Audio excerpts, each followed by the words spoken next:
날씨가 많이 더워진 것 같습니다. 그렇죠?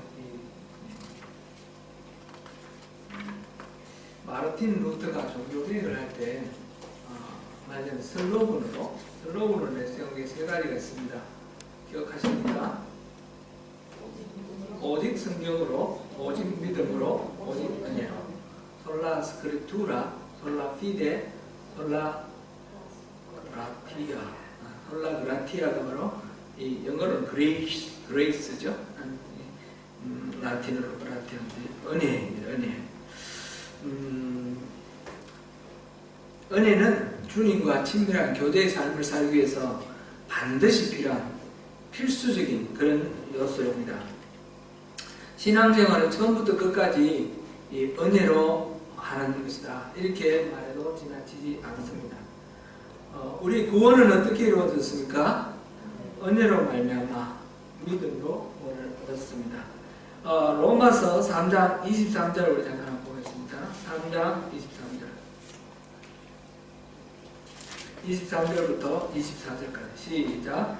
모든 사람이 죄를 범하였음에 하나님의 영광에 이르지 못하더니 그리스도 예수 안에서 성령으로 말미암아 하나님의 은혜로 값없이 의롭다 하심을 얻은 자 되었느니라. 아멘. 하나님의 은혜로 값없이 의롭다함을 얻은 자, 바로 칭의, 어렵다고 인정받은 의인 이렇게도 말합니다. 그래서 그것이 바로 구원입니다. 이제 구원받은 것만 그런 것이 아니라 우리가 하나님의 사람으로 부르심을 받고 하나님의 목적에 따라 살게 되는 소명도 바로 은혜로 말미암았습니다. 에베소서 3장 7절에서 8절로 보겠습니다. 에베소서 3장 7절 8절 같이 읽겠습니다. 시작. 이 복음을 위하여 그의 능력이 역사하시는 대로 내게 주신 하나님의 은혜의 선물을 따라 내가 일꾼이 되었노라. 모든 성도 중에 지극히 작은 자보다 더 작은 나에게 이 은혜를 주신 것은 측량할 수 없는 그리스도의 풍성함을 이방인에게 전하게 하시고. 아멘. 하나님의 은혜로 구원받았고 하나님의 은혜로 또 그리스도의 풍성함을 전하는 소명을 받은 우리 그리스도인으로서 나는 오늘 어떤 풍성함을 누리고 살고 있습니까? 우리 새벽기도 주제가 하나님과의 신선한 만남인데, 하나님과의 신선한 만남은 다른 말로 부흥입니다. 우리 생명이 살아나는 것입니다. 이번 주는 특별히 회개를 요청하시는 하나님의 말씀을 이렇게 나누었는데, 여러분들은 어떠하셨습니까? 저는 솔직히 마음이 많이 무거웠습니다. 특별히 우리 교회 공동체의 부흥을 위해 우리 교회의 죄를 우리 공동으로 인식하고 공동으로 회개하라는 이 말씀 앞에서 저는 많은 부담을 느꼈습니다. 회개하라는 말씀이 주님의 요청이지만 이 말씀 앞에 우리 성도들이 얼마만큼 감사함으로 순응적으로 반응할까 하는 그런 염려 아닌 염려가 있었기 때문입니다. 몇 주 전에 제가 설교하는 가운데 이제 좀 교회 같다라는 그런 말씀을 들었는데, 그 말씀 때문에 불편하게 느끼신 분들이 계시다는 이야기를 들었습니다. 제 의도가 오늘까지 이 교회를 지키신 여러분들을 비난하거나 정죄하거나 그런 의도가 결코 아닙니다. 어쨌든 간에 우리가 좀 더 자유로워지고 좀 더 하나님의 뜻에 가까워지는 모습이 보기 좋다 그런 뜻이었는데, 그것이 불편하게 느껴지셨다라는 것을 들으면서 회개하라 그러면 또 얼마나 불편하실까. 우리 교회의 공동의 죄를 공동이 인식하고 공동이 회개해야 된다라는 이 말씀 앞에 이 불편함을 꺾는 소리가 될 것 같아서 마음이 어려웠습니다.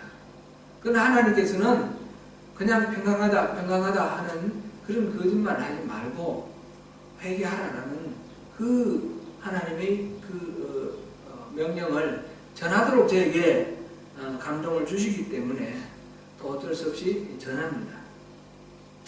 오늘 새벽에 말씀을 나누고 또 기도를 하면서 눈물이 많이 나고 울었습니다.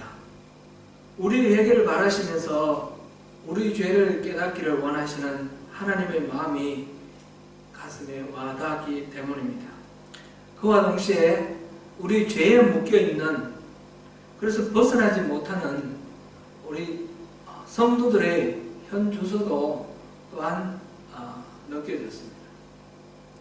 아울러서 그러한 묶임에서 벗어날 수 없을 만큼 상처가 많고 또 얽매여 있는 우리 성도들의 그 불쌍한 한 표현이라는 게 좀 그렇습니다만, 하나님의 입장에서 긍휼함을 느끼게 하는 그런 상황이 느껴졌습니다.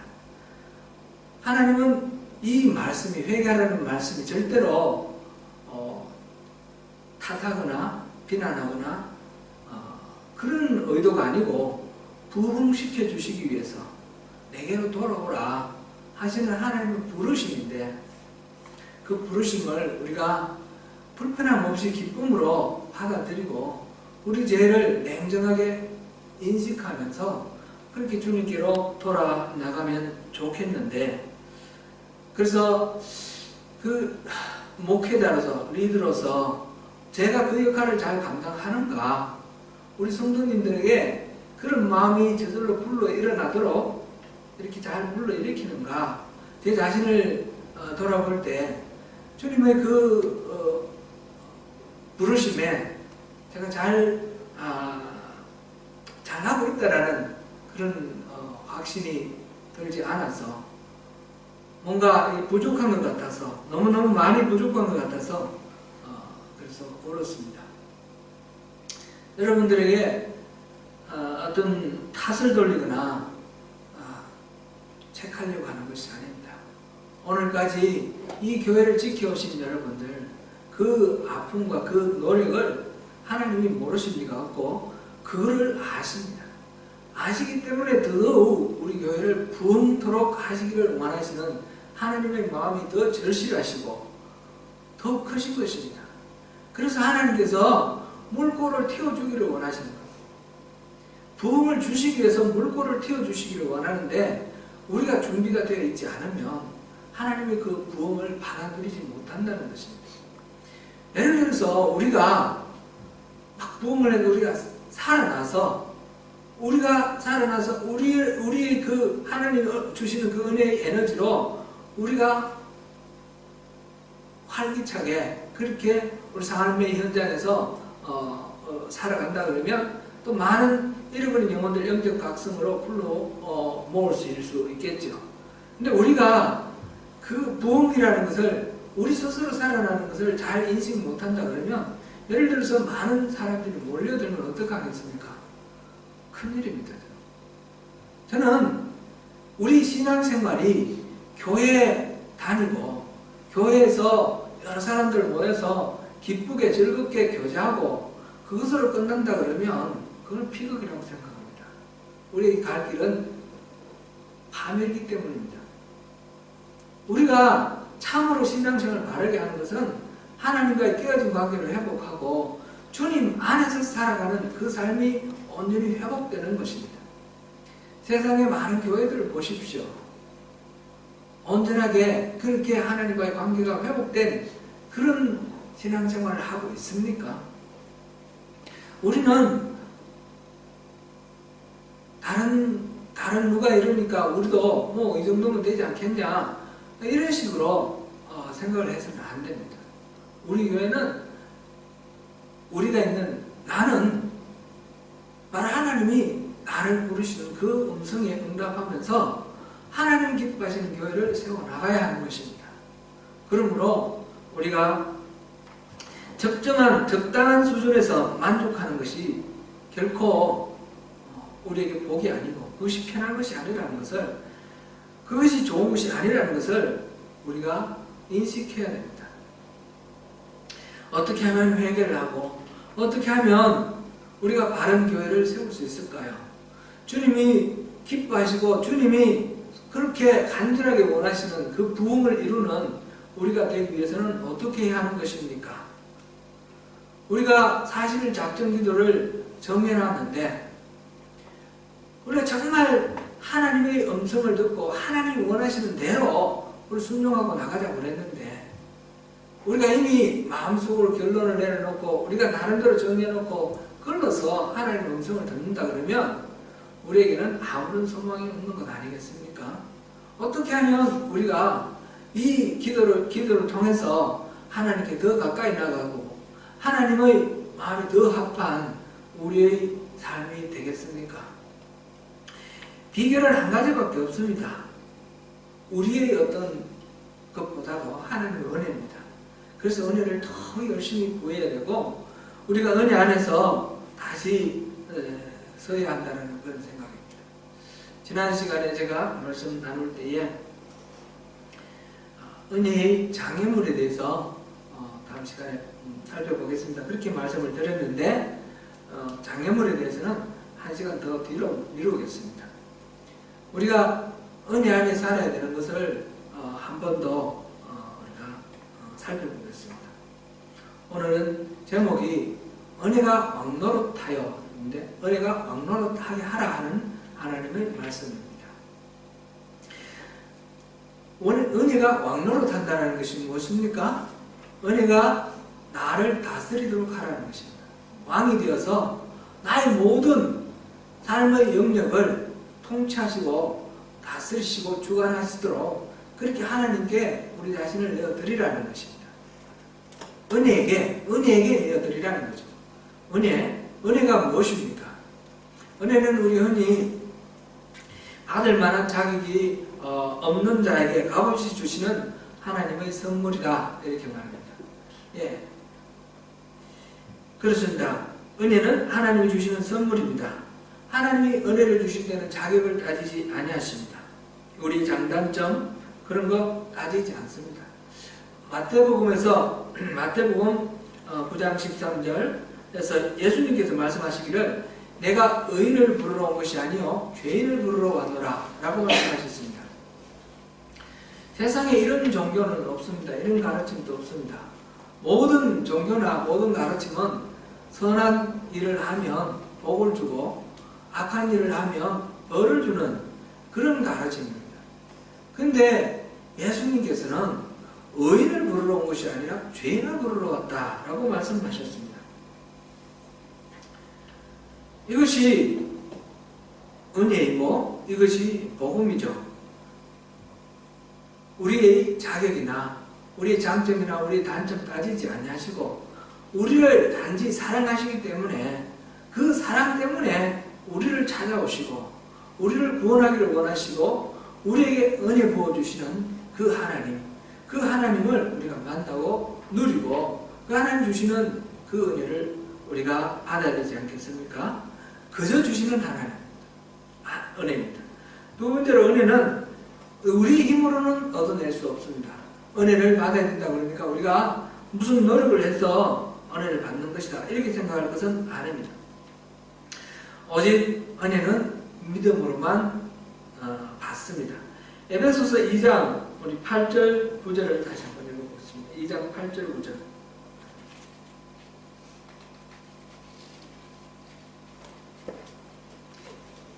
시작. 너희는 그 은혜에 의하여 믿음으로 말미암아 구원을 받았으니 이것은 너희에게서 난 것이 아니요 하나님의 선물이라. 행위에서 난 것이 아니니 이는 누구든지 자랑하지 못하게 함이니라. 이 구원의 은혜를 하나님께서는 그 영광을 사람과 나누려고 하지 아니하십니다. 오직 그 100% 하나님께 속한 것입니다. 하나님에게는 누구도 자랑치 못하게 한다 하셨습니다. 우리에게 자랑할 것은 없다는 것입니다. 우리의 힘으로 얻어내는 것이 아니고 전적으로 하나님께서 값없이 선물로 주시는 것이다 라는 것입니다. 그래서 이 은혜는 우리가 갚을 수가 없습니다. 갚으려고 할 것이 아닙니다. 우리가 봉사를 하거나 또는 신앙생활 속에서 말씀대로 살아가는 것 이거 당연히 우리가 해야 되는 것 아니겠습니까? 근데 이것이 하나님의 은혜를 얻기 위해서 이것을 한다 그러면 이미 이것은 잘못되어 있습니다. 그럼 그거 안 해도 됩니까? 그런 것은 아닙니다. 순서가 중요합니다. 은혜를 얻기 위해서 우리가 봉사를 하고 또 신앙생활을 하는 것이 아닙니다. 은혜를 얻었기 때문에 신앙생활을 하고 또 봉사를 하는 것입니다. 뭔가 우리가 이렇게 함으로써 하나님께 이렇게 인정을 받고 하나님 우리 행위를 통해서 하나님의 은혜를 얻으려고 하는 것, 그것이 바로 자기 의이고 그것이 율법주의고, 그렇게 할 경우에 이미 하나님의 은혜로부터 우리는 끊어지게 됩니다. 그러면 구원받은 사람은 어떻게 합니까? 하나님 전적으로 다 해주시는 거면 구원받은 난 후에는 어떻게 합니까? 고린도전서 15장 10절에 보니까 바울 사도가 노력과 수고를 아끼지 아니하였다고 했는데 그것 또한 불필요한 것입니까? 그런 것이 아닙니다. 은혜를 받았으니까 그렇게 하는 것이며, 그 다음에 은혜 받고 구원받은 하나님의 백성이 하나님께로 가까이 나가는 성화의 삶, 거룩함을 추구해 나가는 그 모든 삶도 자기의 의와 자기의 노력을 하지 아니하고 하나님의 은혜로 한다라는 것입니다. 하나님께서 베풀어 주신 은혜를 우리가 받아서 신앙생활을 하는 것이 바른 신앙입니다. 에베소서 2장 7절 우리 다시 한번 보겠습니다. 2장 7절입니다. 이는 그리스도 예수 안에서 우리에게 자비하심으로써 그 은혜의 지극히 풍성함을 오는 여러 세대에 나타내려 하십니다. 그 은혜의 지극히 풍성함이라는 이 말은 굉장히 많다, 그저 그런 정도의 차원이 아니라 절대로 부족하지 않을 만큼 무한하게 많다라는 그런 뜻입니다. 예를 들면 태양의 에너지를 우리가 아무리 써도 그 에너지가 고갈되지 않습니다. 태평양 바닷물을 아무리 퍼내도 그 바닷물을 비울 수가 없습니다. 하나님의 은혜는 그렇다는 것입니다. 무한한 은혜, 그것을 지극히 풍성함 이렇게 표현을 했습니다. 그래서 우리가 신앙생활을 할 때에 모든 상황 속에서 우리가 지극히 풍성한 하나님의 은혜를 받아 누리는 것입니다. 존 비비어는 이 은혜라는 말을 이렇게 정의를 내렸습니다. 은혜란 마음을 거쳐 삶으로 나타나는 신적인 영향력, 그저 받을 만한 자격이 없는 사람에게 주시는 하나님의 은혜, 하나님의 선물, 이렇게 말하기에는 충분하지 않다는 것입니다. 제가 이제 취임할 때 교회에서 태블릿을 선물로 주셨습니다. 그 태블릿은 선물로 주신 건 맞죠? 그저 그냥 공짜로 주셨습니다. 그래서 이 태블릿이 뭐냐? 그랬을 때 이거는 공짜로 주신 선물이다, 이렇게 말하면 선물은 맞지만 태블릿이 뭐냐 할 때 선물이다 이렇게 말하면 안 맞는 거죠. 선물로 받은 태블릿인 것입니다. 말하자면 우리가 은혜라고 하는 것, 이것도 하나님이 선물로 주신 것은 맞는데 그렇다고 하나님 선물 이렇게 끝나버리면 되는 것이 아니라 선물로 주신 무엇이다 이렇게 표현해야 되는 것입니다. 그 무엇을 어떻게 표현해야 되냐? 여기서는 마음에 머물러 있지 않고 마음을 통과해서 우리 삶으로 나타나는 하나님의 영향력, 하나님이 우리에게 뭔가 이렇게 영향력, 변화를 주고 또 힘을 주시는 어떤 영향력, 그것을 은혜다 이렇게 표현한 것입니다.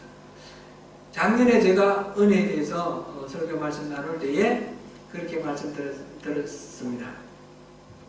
하나님의 임재로 인해 나타나는 영향력, 그렇게 표현했습니다. 그 은혜는 하나님 우리에게 계심으로 인해서 그 하나님의 일하심으로 나타나는 그런 파워라고도 할 수 있고요. 그런 영향력입니다. 그 영향력은 우리 마음속, 우리 가슴 속에만 머물러 있어서는 안 됩니다. 오늘 우리 김은하 집사님 기도하시면서 아주 중요한 내용을 또 우리 마음을 모아서 잘 기도해 주셨는데, 이 믿음이 우리 머릿속이나 우리 이 마음속에만 있어서는 안 된다는 것입니다. 이 은혜가 하나님 우리에게 은혜 주셔서 말씀을 듣고 참 감동이 된다, 은혜가 된다, 성경을 읽고 이 대단하시네, 하나님 놀라우신 은혜도다, 그러고는 멈춰버리면 그건 은혜가 아니라는 것입니다. 은혜는 힘을 미치는 것입니다. 나의 삶을 변화시키는 것이고, 나를 위해서 다른 사람들의 삶이 변화되는 것, 그렇게 힘이 나타나는 것이 은혜입니다. 특별히 이 은혜는 우리를 죄에서 해방시켜 주시는 그런 힘입니다. 오늘 본문 다시 가겠습니다. 로마서 5장 20절 21절 같이 읽습니다. 시작. 율법이 들어온 것은 범죄를 더하게 하려 함이라. 그러나 죄가 더한 곳에 은혜가 더욱 넘쳤다니, 이는 죄가 사망 안에서 왕노릇하는 것 같이 은혜도 또한 의로 말미암아 왕노릇하여 우리 주 예수 그리스도로 말미암아 영생에 이르게 하려 함이라. 아멘. 인간은 율법을 통해서 우리가 죄인임을 깨닫습니다. 율법이 없었을 때는 죄인 줄 모르고 물론 양심을 통해서 알 수가 있지만 정확하게 몰랐는데, 율법을 통해서 확실하게 이게 죄라는 것을 알게 되었습니다. 율법을 지키려고 하면 할수록 더 우리가 그 율법대로 살 수 없다는 것을 깨달으면서 우리 자신의 죄성을 더 깊이 이해를 합니다. 그러면서 그리스도의 십자가만이 우리 죄를 해결할 수 있다는 것을 알게 되면서 하나님께로, 그리스도에게로 나아가는 그런 초등 교사, 율법은 그런 역할을 합니다. 그런데 여기 보니까 율법이 들어온 것은 범죄를 더하게 하려 함이라. 그러나 죄가 더한 곳에 은혜가 더욱 넘쳤나니, 이렇게 되어 있습니다. 이 율법이 옴으로써 범죄가 더 심각해졌다. 범죄에 대한 인식이 더 강해졌습니다. 이거는 이제 좀 더 적극적으로 표현하면, 소극적으로 표현하면 죄에 대한 인식이 더 강해졌다, 이런 것이고, 좀 더 적극적으로 표현하면 율법이 있으므로 우리 죄성이 더 이렇게 강한 성향을 보인다라는 것입니다. 예를 들면 제가 어릴 때에 이것도 한번 말씀드린 것 같아요. 시골에서 이렇게 친구들이랑 장난을 많이 쳤는데, 이 나무로 만든 담벼락이 이렇게 있는데 거기 옹기로 구멍이 이렇게 파져 있으면 거기다가 들여다보지 마시오 딱 써놓는 거예요. 그리고 뒤에서 물총을 가지고 딱 기다리는 거예요. 그냥 그거 없으면 그냥 지나가는데, 들여다보지 마시오 써놓으면 그걸 가지고 들여다보려고 해서 물총으로 이렇게 탁 물을 쏘아서 그렇게 했던 기억이 납니다. 들여다보지 마시오 하면 들여다보는 거예요. 아니, 전부터 옆에 쓰레기 투척 금지 해놓으면 쓰레기가 막 쌓인다는 거예요. 그죠? 그런 거 보셨죠? 그런 현상. 그거 안 써놨을 때는 쓰레기가 없는데, 쓰레기 투척 금지 해놓으면 그렇게 한다는 것입니다. 이런 것들이 우리 인간의 죄성을 드러내는 것입니다. 율법이 죄를 더한다는 의미 중에 그런 의미도 적극적으로 보면 포함되어 있습니다. 그렇게 해서 율법이 더한 곳에, 죄가 더한 곳에 은혜가 넘치나니, 이렇게 되었습니다. 요 더한 곳이라는 말하고 넘치다라는 말은 원래 어원이 같은 말입니다. 그런데 넘치다는 말은 초월적이다라는 의미의 접두사가 붙어 있습니다. 그래서 더한 곳에 더 더한 곳, 이런 의미입니다. 그러니까 죄가 많은 곳에, 죄가 아주 더해져 있는 아주 많은 곳에 은혜가 더욱 많아졌다, 그런 뜻입니다. 죄가 많은 곳에는 은혜가 더 크다. 작은 빚을 탕감하는 그 예수님의 비유에서 그렇죠. 큰 빚을 탕감받은 사람이 더 큰 은혜를 누리는 것입니다. 작은 빚을 탕감받은 사람은 대수롭지 않게 넘어갈 그런 일도 큰 빚을 탕감받은 사람이 더 크게 느끼는 것. 그런 것처럼 더 큰 심한 죄에 빠진 사람들이 그 은혜, 하나님의 용서 은혜를 더 절실하게 절감을 하면서 감사한다라는 것이죠.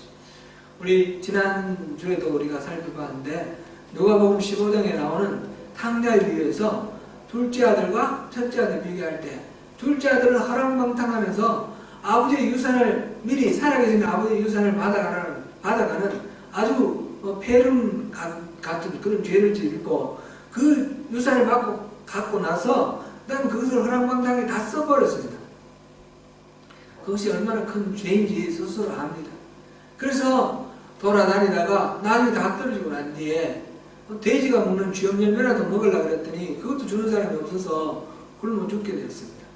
그때 아버지를 생각하고 내가 아들로는 차마 내가 대접해달라고 못하겠고 일꾼들 많고 일꾼들에게 품삯 주는 것처럼 나는 품꾼을 여겨달라고 해야지. 그러고는 아버지께로 갔습니다. 그래서 아버지가 그 아들을 멀리서부터 보고 달려가서 안겨주고 목을 끌어안고 입을 맞추면서 종들에게 말합니다. 새 옷을 내어주라. 그리고 가락지를 끼워주고 신발을 신게 하라. 이게 무슨 의미입니까? 품꾼이 아니라 아들로 다시 회복시켜주겠다는 거죠. 그래 아들로 회복시켜주고 그래서 그 아들을 맞이하는 그런 장면이 나옵니다. 이때에 이 둘째 아들은 그 아버지의 은혜에 감격하는 거죠. 이게 바로 이 죄인인 우리를 다시 부르시는 하나님의 은혜를 비유로 말씀하시는 예수님의 비유입니다. 그런데 첫째 아들의 경우는 그 동생이 돌아왔다는 이야기를 듣고 그 짐승을 잡아 잔치하는 아버지를 원망합니다. 내가 있는 동안 염소새끼 한 마리 안 잡아줬는데 이 나쁜 놈, 당신의 아들을 위해서 이렇게 잔치를 베풀어 주는 게 마땅합니까? 따지고 묻습니다. 이 큰아들은 은혜를 아버지하고 늘 함께 하면서 살면서 그 은혜 안에 살지만 그 은혜를 누리지 못하고 화가 나서 그렇게 스스로 그 복을 차버리는 그런 경우입니다. 이 죄가 많은 곳에 은혜가 더 크다. 우리가 죄가 많게 느껴지고 우리 죄가 크게 느껴지면 크게 느껴질수록 하나님의 예비하신 은혜가 더 크다는 것을 생각을 하고 우리가 더 절실하게 죄에 대해서 우리가 돌아볼 필요가 있습니다.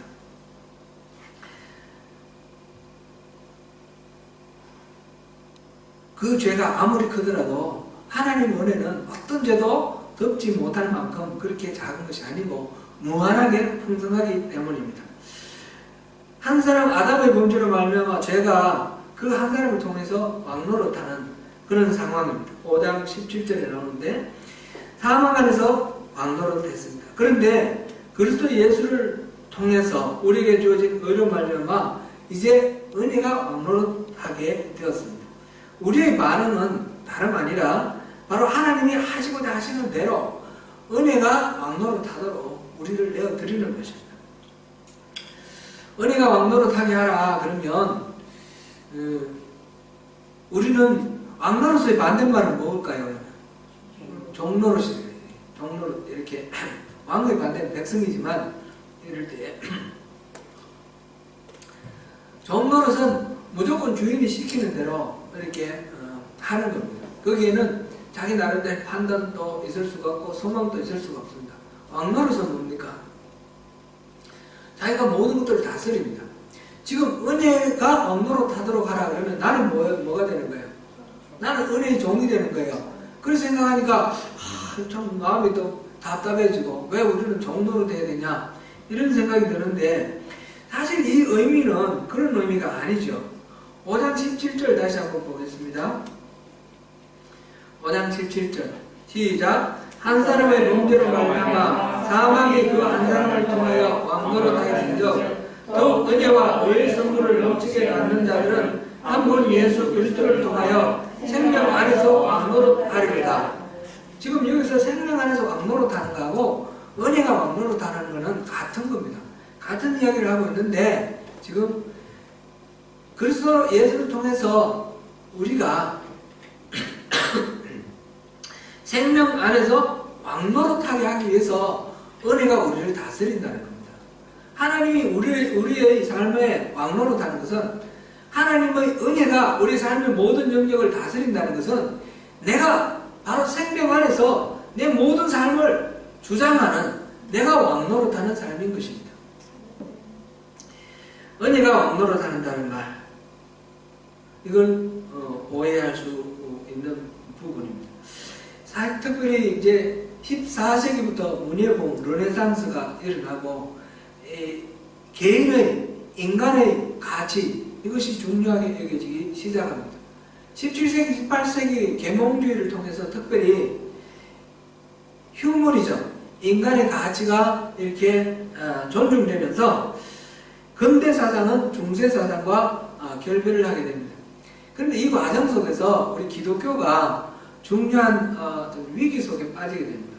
오늘 특별히 현대화되면서 이 계몽주의 이후로 우리가 생각하는 것은 신정주의, 하나님이 모든 것들을 다 다스리는 삶이고, 그래서 휴머니즘, 인본주의는 아주 지극히 나쁜 것으로 그렇게 이해를 합니다. 물론 인본주의는 나쁩니다. 그렇다고 해서 휴머니즘이 나쁘다 이렇게 이해를 하면 우리는 인간에 대한 이해가 오히려 부족해집니다. 성경에서 말하는 인간은 원래는 하나님의 형상대로 지어진 존귀한 존재입니다. 그리고 죄인인 우리를 그 죄인을 위해서 하나님이 자기 몸을, 육체를 입고 이 땅에 오셔서 십자가에 달아 죽게 하신 만큼 우리 인간은 소중한 존재입니다. 우리 처음 만들어진 그 존재로서나, 죄인된 존재로서나 똑같이 하나님께서는 소중한 존재입니다. 인간은 귀한 존재입니다.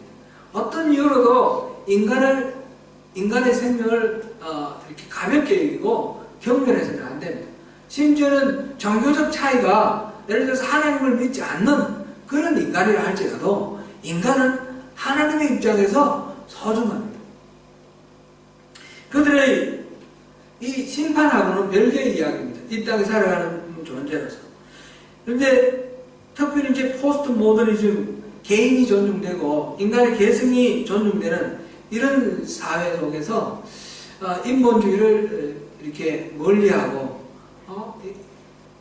여기서 우리가 달아놨듯이 자기를 부인하고 자기 십자가를 지고 나를 따를 것이다 이렇게 하니까 이 세상 사람들은 이것을 보고 거부감을 느끼고 교회에 들어오는 것을 두려워합니다.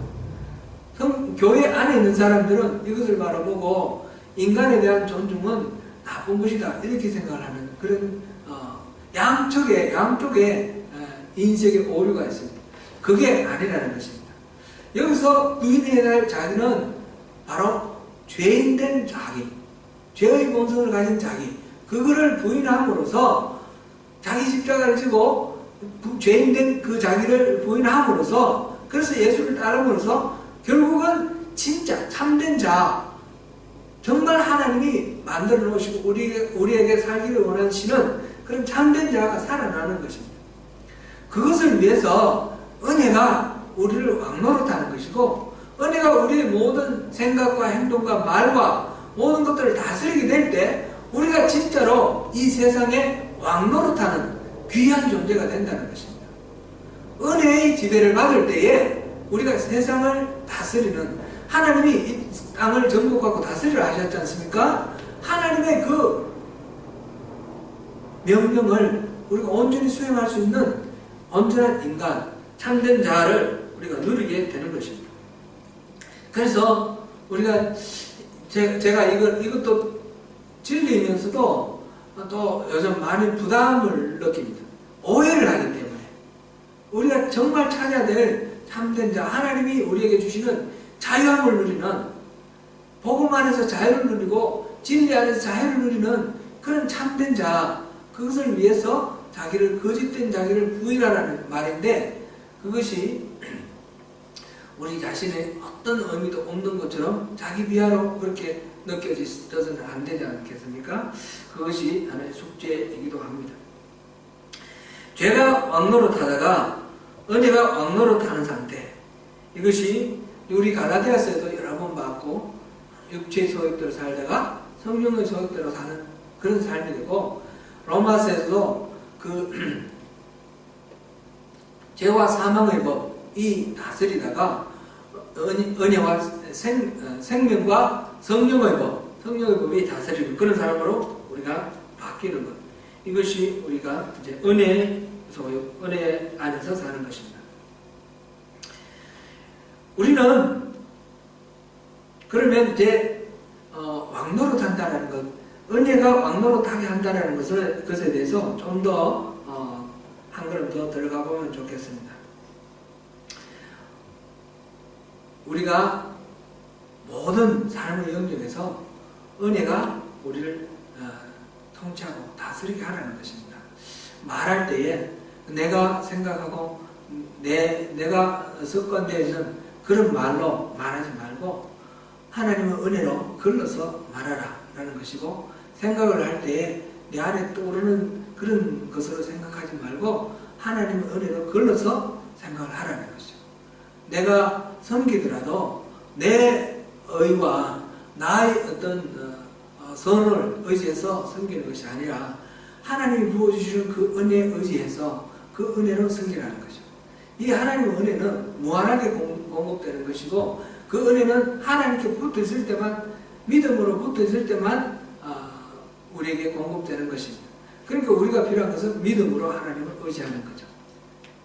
비유를 이렇게 생각을 해봤는데, 전선하고 이 빛하고 이거를 비유하면 좋을 것 같습니다. 전선은 믿음이고 빛은 은혜다. 전선이 있어서 발전소와 우리가 사는 이곳과 연결이 되어 있어서 빛이 이곳에 오죠. 그래 하나님하고 우리 사이에 믿음으로 연결이 되어 있어서 은혜가 우리 삶에 나타난다. 이렇게 볼 수도 있겠습니다. 수도관과 물로도 비유할 수 있습니다. 그러니까 은혜는 우리 삶 속에 구체적으로 영향을 미치는 하나님이 우리에게 베풀어 주시는 여러 가지 것들입니다. 공급해 주시는 것들, 빛, 물 이렇게 비유했던 것처럼 그건 영향력이다 이렇게 표현을 했습니다. 현대인들은 완전주의를 앓고 있습니다. 이 심리학자들이 분석한 바는 특별히 그리스도인들도 예외 없이 모두 다가 완전주의를 앓고 있다라고 합니다. 이 완전주의는 초인적인 존재만이 도달할 수 있는 그 목표를 상정해 놓고 그걸 도달하지 못해서 좌절하기도 하고 또 수치감에 빠지기도 하고 두려움에 떨기도 하고 분노하기도 하는 그런 우리 반응을 갖고 있다는 것입니다. 그런데 그런 것들을 겉으로 드러내지 않고 속으로만 감추고 있고, 겉으로 드러나는 것은 다른 방식으로 드러납니다. 우리 안에 있는 수치감, 분노, 또 두려움 이런 것들이 드러나는 방식은 이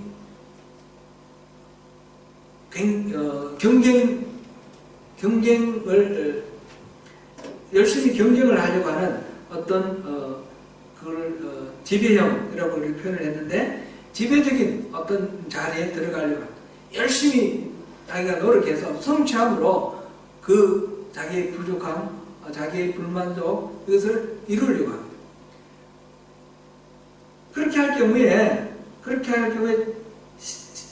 성공하면 교만해져서 남을 정죄하고 판단하고 또 약점을 찾고 끊임없이 책임은 남에게 전가를 하고, 실패를 하면 죄책감과 좌절감 속에 빠져 있습니다. 또는 그렇지 않으면 불쑥불쑥 이렇게 튀어나오는 어떤 욱하는 것, 화를 내고 분노하는 것 이런 것들로 나타나기도 합니다. 이 부분에 대해서는 다음 주에 제가 또 오늘 시간도 제한되니까 다음 주에 좀 더 자세하게 말씀드리겠습니다. 우리 안에 수치와 분노가 감추어져 있고 그것을 감추기 위해서 우리가 다른 얼굴을 하고 살아간다라는 것입니다. 그래서 그것이 인간관계 속에서 이것이 왜곡돼서 나타난다는 것입니다. 항상 자기를 변호하고 자기를 이렇게 변명하면서 남에게 책임을 전가시키고 탓하고 그런 방식으로 나타나고 또 욱하고 그런 것입니다. 하나님의 은혜가 왕노릇하면 이런 문제들이 해결이 된다는 것입니다. 이런 문제는 달리는 해결할 방법이 없습니다.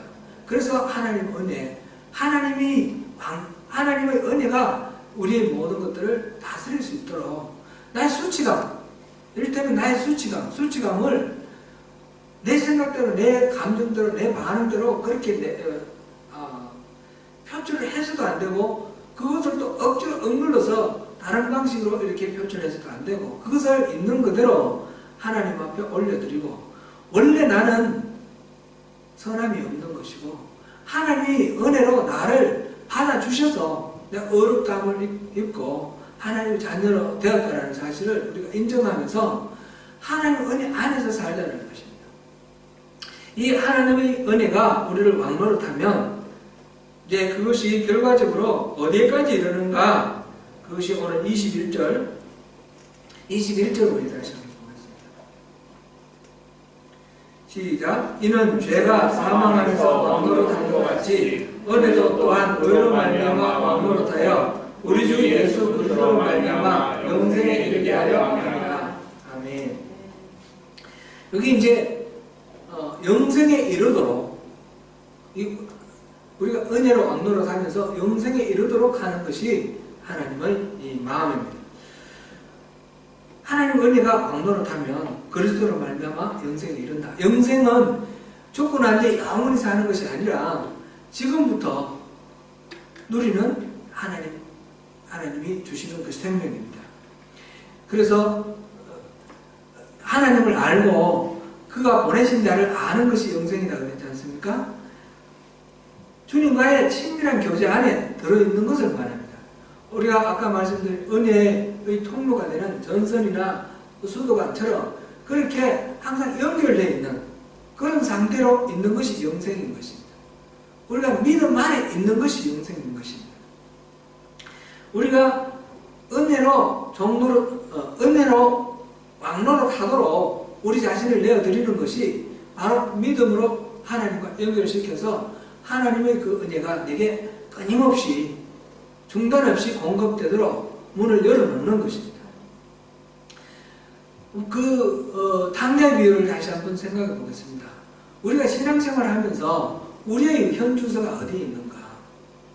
하나님이 우리를 은혜 가운데서 다시 자녀로 회복시켜 주시고 용서해 주시고 우리에게 모든 것들을 허락해 주셨는데 우리가 그것을 누리고 살고 있는가 하는 것이죠. 죄가 더한 곳에 은혜가 더하다 그러니까 은혜를 더하게 하려고 우리가 죄에게 가하겠느냐 이 6장 1절 말씀이고 그럴 수 없느니라. 죄에 대하여 죽은 우리가 어찌 그 가운데 더 살리요. 우리가 은혜가 죄가 더한 곳에 은혜가 더하다 그러니까 그러면 이제 둘째 아들이 이제 가랑방탕하고 갔다가 돌아오니까 아버지가 막 환대를 해주니까 아 좋네 그러면서 다음에 또 나갔다 오겠습니까? 그렇지 않겠죠. 그런 마음을 갖지 않겠죠. 하나님 은혜 안에서 이 참 베풀어 주신 그것을 아버지의 그 환대를 너무너무 감사하면서 그 안에서 아버지가 베풀어 주신 것들을 누리면서 최선을 다해서 아버지를 기쁘게 해드리고 그렇게 살면서 아버지가 공급해 주신 것을 자기가 가진 거 아무것도 없잖아요. 아버지가 공급해 주신 것을 잘 받아 쓰는 그런 자리에서 최선을 다해서 살겠죠. 우리가 하나님의 은혜를 누린다는 것은 하나님이 공급해 주신 것을 잘 받아 쓰는 것입니다. 우리 자녀들 한번 생각해 보세요. 어릴 때에 커서 자립하고 난 후는 또 다르지만 어릴 때에 자녀들은 부모가 공급해 주는 것을 잘 받아 쓰면 착한 거예요.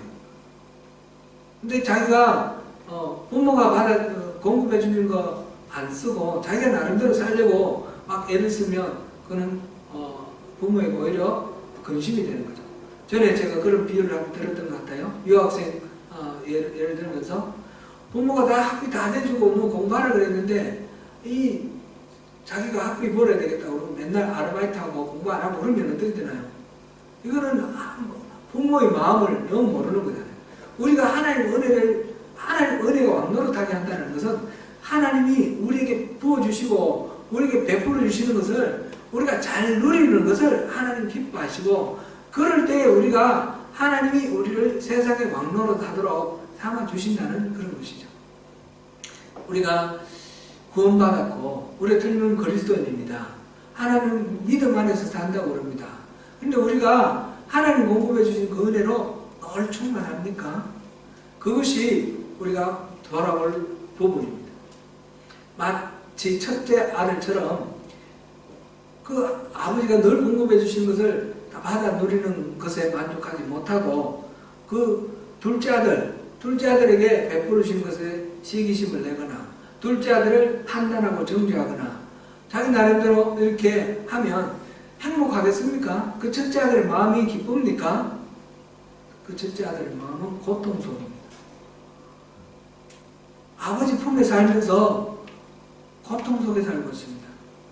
우리가 이미 천국을 누리고 천국 백성으로 우리가 살고 있는데 우리가 천국으로 복을 누리면서 살고 있습니까? 아니면 우리가 천국에 살면서 지옥처럼 고통스럽게 살고 있습니까? 하나님 은혜가 왕노릇할 때에 우리가 비로소 이 땅, 우리가 구원받은 백성으로 살고 있는 이 땅이 진짜 천국의 삶이 되는 것입니다. 누군가를 바라볼 때 내 생각으로 바라보지 말고 주님의 마음으로 바라보자는 거죠. 누군가가 나에게 해코지하고 뭔가 억울함을 끼치고 뭔가 이해할 수 없는 그런 행동을 하고 그럴 때 하나님 나에게 용서하라고 하셨어요. 용서하라고 하신 이유는 그 상대를 편안하게 해주려고 하는 것이 아니라 용서하지 못함으로 인해 부대끼고 고통하는 나를 자유롭게 해주기 위해서 나에게 용서하라는 것입니다. 내가 용서를 할 때 내가 그 미워함의 그 속박으로부터 그 굴레로부터 자유로워지는 것이죠. 하나님의 말씀대로 그래 은혜가 나를 주관하게 하는 것, 내 행동과 내 모든 판단을 내 생각대로 내 감정대로 그냥 그대로 있는 그대로 그렇게 하지 아니하고 하나님의 은혜로 걸러라는 거죠. 하나님이 뭐를 말씀하시고 하나님 내게 뭘 기뻐하시고 뭘 원하시는지 하나님의 관점에서 모든 것들을 걸러서 생각할 때에 우리가 참된 천국을 누리게 된다는 것입니다. 사랑하는 성도 여러분, 우리가 은혜가 왕노릇하도록 하십시다. 무엇이든지 은혜가 왕노릇하도록 하십시다. 특별히 회개를 촉구하시는 하나님의 그 부르심에 우리가 우리 생각대로 우리 감정대로 내가 뭐 잘못했습니까? 우리가 뭘 잘못했습니까? 이렇게 하나님과 다투려고 하는 것도 회개가 아니라고 했어요. 그때는 우리는 이런 형편 때문에 그랬습니다. 우리 자신을 정당화하기 위해서 하는 것도 회개가 아니라고 했습니다.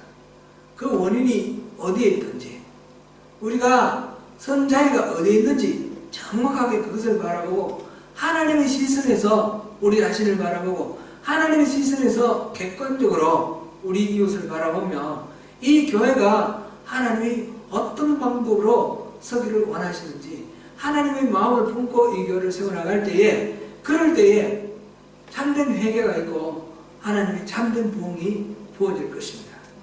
사랑하는 성도 여러분, 하나님께서는 언제나 은혜의 보좌를 마련해 놓으시고 당당하게 나오라 부르십니다.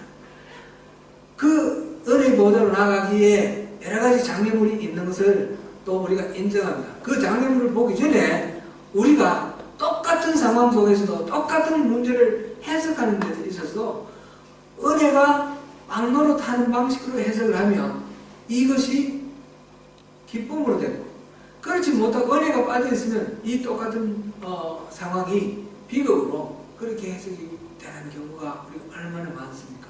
하나님의 은혜로 모든 것들을 해석하고 하나님의 은혜를 디딤돌로 해서 우리가 일어서야겠습니다.